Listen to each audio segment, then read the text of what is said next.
बजे 12 खबर में आप सभी दर्शकों का बहुत स्वागत करता हूं। मैं राहुल सौमित्र और आप जुड़ चुके हैं उत्तर प्रदेश में सबसे तेजी से आगे बढ़ रहे digital platform IBC24 UP UK के साथ। तो आज की सबसे बड़ी और अहम खबर यही है कि आप सभी को छठ की पहली बात तो बहुत हार्दिक शुभकामनाएं। लेकिन आजकल उत्तर प्रदेश में चुनाव है, 9 विधानसभा सीटों पर उपचुनाव है, तो इसमें पोस्टर वार बहुत चल रहा है। सबसे पहले योगी आदित्यनाथ ने अलीगढ़ की खैर विधानसभा में कहा था बटेंगे तो कटेंगे।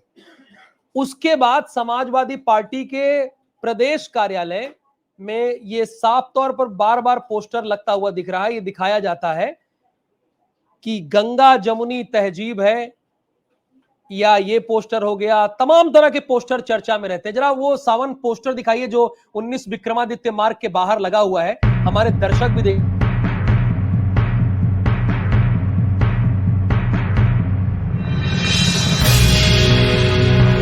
पार्टी के प्रवक्ता हैं अभिषेक वाजपेयी, उन्होंने ये पोस्टर लगाया है। तो वो हमारे साथ जुड़े हैं। अभिषेक वाजपेयी जी, बहुत स्वागत है आपका IBC24 यूपी में। आपका ये आपने पोस्टर लगाया 19 विक्रमादित्य मार्ग के बाहर। मैं देख रहा हूं कि पहले तो ये चलन था न बटेंगे कटेंगे, और अब आप क्या लगा रहे हैं? गंगा जमुनी तहजीब की बात कर रहे हैं। इस पोस्टर और जो लिखे इसका मतलब क्या है?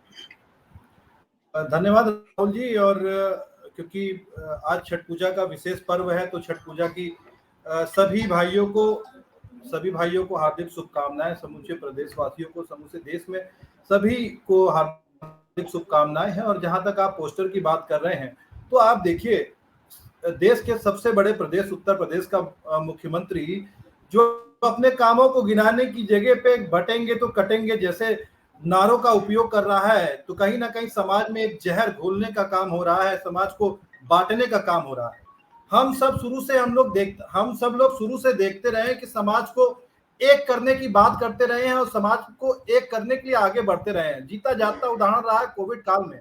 हिंदू भाइयों ने मुसलमान भाइयों की पूरी तरीके से मदद की, सिखों की मदद की, ईसाइयों की मदद की, और मुसलमान भाइयों ने भी सभी की मदद की। उसमें कहीं पर भी वो एक एकता दिखाता है कि हम सब लोग आज भी एक हैं और देश और प्रदेश को लेकर के आगे बढ़ने के लिए दमखम लगाते हैं। लेकिन मुख्यमंत्री स्वयं योगी आदित्यनाथ जी अगर इस तरीके से भाषणों का उपयोग कर रहे हैं, आपने हरियाणा चुनाव में देखा कि मुख्यमंत्री योगी आदित्यनाथ जी को ब्रांड एम्बेसडर बनाया गया है, लेकिन वो कर क्या रहे हैं? समाज को बांटने के लिए आप संदेश दे रहे हैं। जो आपके फैन फॉलोअर्स हैं उनको आप क्या बताना चाहते हैं? समाज को बांटना बताना चाहते हैं? देश की गंगा जमुना तहजीब जो है, हम सब लोग सुनते हुए चले आए कि हम लोगों की एकता है, अनेकता में एकता की भाषा हम लोग लेकर के चले, उसी को बढ़ाते चले आ रहे हैं। लेकिन समाज में ऐसे दूषित मानसिकता के लोगों को होना नहीं चाहिए, ये मेरा अपना स्वयं का मानना है। क्योंकि समाज आज भी एक है, और चाहे वो हिंदू हो, चाहे मुस्लिम हो, चाहे सिख हो, चाहे ईसाई हो, हर किसी का समाज को बनाने में पूर्ण योगदान है, और तभी समाज बनता भी है।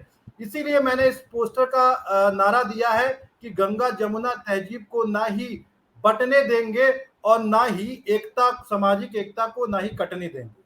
क्योंकि चाहे राहुल भाई आप हो, चाहे हम हो, हर किसी को देखना पड़ेगा, जिम्मेदारी उठानी पड़ेगी। एक आखिरी में एक छोटी सी बात और कहूंगा, अगर मुख्यमंत्री योगी आदित्यनाथ जी को यही लगता है, तो मैं कहूंगा कि अस्पतालों से लेकर के हर एक जगह पे जब ब्लड बैंक होता है, तो उसमें ये लगवा दे कि ये जो खून मुसलमान भाइयों का खून है, ये हिंदू भाइयों का खून है, ये सिख भाइयों का खून है, ये ईसाई भाइयों का खून है। क्यों इमरजेंसी में जब व्यक्ति जाता है तो कहता है मुझे ब्लड चाहिए, तो वो हिंदू देखता है क्या? मुसलमान देखता है क्या? उस समय एक व्यक्ति की रिस्पॉन्सिबिलिटी होती है कि कैसे मेरा जो पीड़ित परिवार है या कोई व्यक्ति जो है उसको कैसे खून मुहैया हो सके, उसकी जान कैसे बच सके, वो ये संदेश कहता है। इसीलिए ही मैंने गंगा जमुना तहजीब की बात कही है। बहुत धन्यवाद अभिषेक जी हमारे साथ जुड़ने के लिए। समाजवादी पार्टी के फायर ब्रांड प्रवक्ता हैं। इनका कहना है कि देखिए, बटने और कटने से कुछ नहीं होगा, गंगा जमुनी तहजीब को जोड़ के रखना होगा, जो हमारी परंपरा है, जो हमारी सभ्यता है, और देश संविधान से ही चलेगा। अगर